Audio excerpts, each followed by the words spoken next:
नमस्कार, आप देख रहे हैं भारत न्यूज 34। भारत न्यूज 34 में आपका स्वागत है। आप देख रहे हैं दमोह जिले की खबर। दमोह में पहुंचे प्रदेश कांग्रेस अध्यक्ष जीतू पटवारी ने वोटर अधिकार सत्याग्रह के मंच से भाजपा पर जमकर हमला बोला। उन्होंने भाजपा को वोट चोर बताते हुए कहा कि लोकतंत्र और संविधान को बचाने की लड़ाई कांग्रेस पूरी ताकत से लड़ रही है।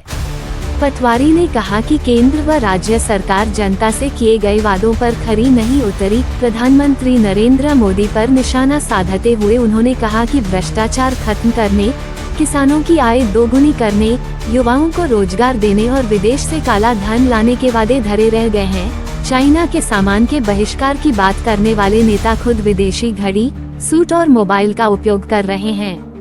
उन्होंने किसानों की खाद्य संकट को सरकार की विफलता बताया और जातिगत जनगणना को लेकर राहुल गांधी के रुख का समर्थन किया। शराब की खुलेआम बिक्री पर नाराजगी जताते हुए पटवारी ने इसे सामाजिक विकृति का कारण बताया और सख्त नियंत्रण की मांग की। उन्होंने कांग्रेस कार्यकर्ताओं से भाजपा के खिलाफ एकजुट होकर संघर्ष का आह्वान किया। सभा को पूर्व मंत्री और कांग्रेस प्रवक्ता मुकेश नायक ने भी संबोधित किया।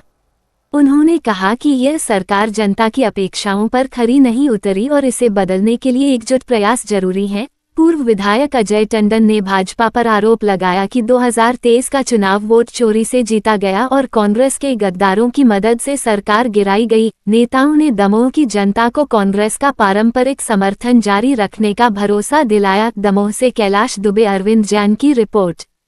की बैठक थी, उस समय मैंने कहा था हमारे कांग्रेस के भविष्य माननीय जीतू पटवारी जी। आज मैं थोड़ा इस संबोधन को बदलना चाहता हूं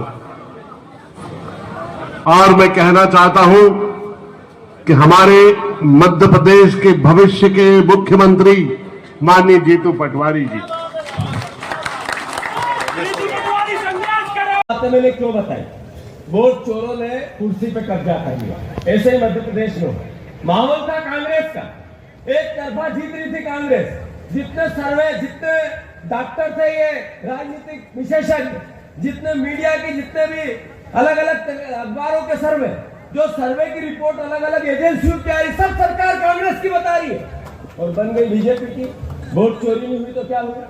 अरे टंडन जी, यहाँ भी अगर याद रखो, यहाँ अगर ढंग से एक एक वोट का मैनिपुलेशन हुआ तो ये 3000 को मिलना चाहिए। और बहनों ने एक किसानों को उन्होंने 3100 के धान का, 2700 के गेहूं का, 6000 के सोयाबीन का वादा किया। किसानों ने भी उनको सपोर्ट। महंगाई बहुत अद्भुत है, कल्पनीय है। तो हमारे शिवराज सिंह चौहान ने कहा कि मैं 450 में गैस सिलेंडर है, तो मिडिल क्लास और गरीबों ने भी मदद। ऐसे ही नौकरी का 5 लाख नौकरी का वादा, हर घर को नौकरी मिलेगी। शिवराज जी ने कहा था हर घर को हम रोजगार दें, तो बेरोजगारों को कई तरह से भरोसा है। और आज लगभग 19 महीने बाद एक भी वादा पूरा नहीं हुआ। एक भी बात भी जो उन्होंने घोषणा पत्र में कही थी वो पूरी नहीं। शिवराज जी ने कहा था बहना मेरे पास अभी 1000 है, चिंता मत करना, चुनाव बाद 3000। अभी के मुख्यमंत्री कहते हैं कि मैं 28 में 3000, मतलब टोटल धोखा दे। तो ये धोखेबाजों का एक गिरोह है और लगातार जनता को ठग। अभी यूरिया के लिए यहाँ 2 मंत्री, दोनों की विधानसभा में डंडे से। एक विधायक ने कॉलर पकड़ ली एक कलेक्टर के यूरिया के, एक सांसद ने सतना को लिख के दिया कि यूरिया नहीं मिले और मुख्यमंत्री से पूछो तो कहीं यूरिया पर्याप्त है? बिल्कुल हम किसानों को देंगे। शिवराज जी से पूछो यूरिया पर्याप्त है? कोई भी बीजेपी के विधायक, सांसद, मंत्री से पूछो तो यूरिया पर्याप्त है। फिर लाइनों में डंडे क्यों? दारू मिलती है तो कोई आइडेंटिटी कार्ड नहीं मांगा। अब घर घर कोई यूरिया लेना है, पावती चाहिए, उसके लिए कोई आइडेंटिटी चाहिए। मतलब कैसा प्रदेश बन रहा है? देश में घर घर बात होने लगी कि वोट चोरी है, घर घर बात होने लगी कि राहुल गांधी सच कह रहे हैं। 30 सीटें 30,000 से कम जीती है लोकसभा सांसद। एक सीट पर हमने डेमो दिया, राहुल गांधी जी ने दिया, चुनाव आयोग ने। मैं चुनाव आयोग जवाब दे पा रहा, सरकार दे। ऐसे 30 सीटों पर चोरी से प्रधानमंत्री बने नरेंद्र मोदी। अगर 15 सीट कम होती बीजेपी के तो नरेंद्र मोदी तो प्रधानमंत्री नहीं होते, देश में कोई भी होता।